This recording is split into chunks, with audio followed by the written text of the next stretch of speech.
বিশ্বকাপের পর থেকেই একের পর এক আক্রমণাত্মক ফুটবল খেলে আসছে মরক্কো এ দলটি। ব্রাজিলকে হারানোর পরে বিশ্বের কাছে পরিচিতি লাভ করেছে একটু ভিন্নভাবে। নিজেদের ঘরের মাঠেই আরও একবার যেভাবে নিজেদের জাত চিনেছে সেটা ছিল অবিশ্বাস্য। এবার অলিম্পিকে এসে নতুন করে পদক জিতল আশরাফ হাকিমির দল। সুফিয়ান রাহিমির জোড়া গোল ও ফ্রি কিক থেকে অধিনায়ক আশরাফ হাকিমের দুর্দান্ত এক গোলে মিশরকে ৬-০ গোলে বিধ্বস্ত করে প্যারিস অলিম্পিকে ছেলেদের ফুটবলে ব্রোঞ্জ জিতেছে মরক্কো। নতে অনুষ্ঠিত এই ম্যাচে জোড়া গোলের মাধ্যমে প্যারিস অলিম্পিকে সুফিয়ানের মোট গোল সংখ্যা হলো ৮টি। প্যারিস অলিম্পিকে এখন সুফিয়ানি সর্বোচ্চ গোলদাতা। আবদে এজ্জাল জৌলি ও বিলাল এবং এল খুনুচ ও আকরাম নাকাচ মরক্কোর হয়ে একটি করে গোল করেন। এতেই শেষ পর্যন্ত লড়াই করে ৬-০ গোলের জয় পেয়েছে মরক্কোর বিপক্ষে। অলিম্পিক ফুটবলে এটাই প্রথম পদক জয় মরক্কোর। উত্তর আফ্রিকা অঞ্চল থেকেও অলিম্পিক ফুটবলে এটা কোনো দেশের প্রথম পদক জয়।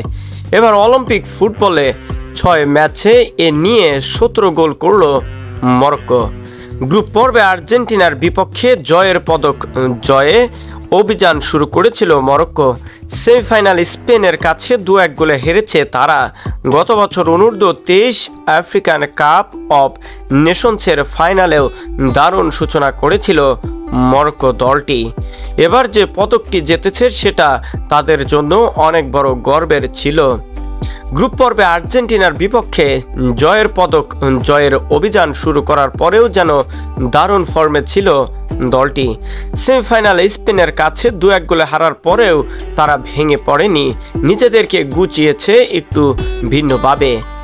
সর্বশেষ অনূর্ধ্ব-২৩ আফ্রিকান কাপ অফ নেশনসে ফাইনালে মিশরকে হারিয়েছিল মরক্কো। সেই জয়ে প্যারিস অলিম্পিকের ফুটবল ডিসিপ্লিনে খেলার যোগ্যতা অর্জন করে দেশটি।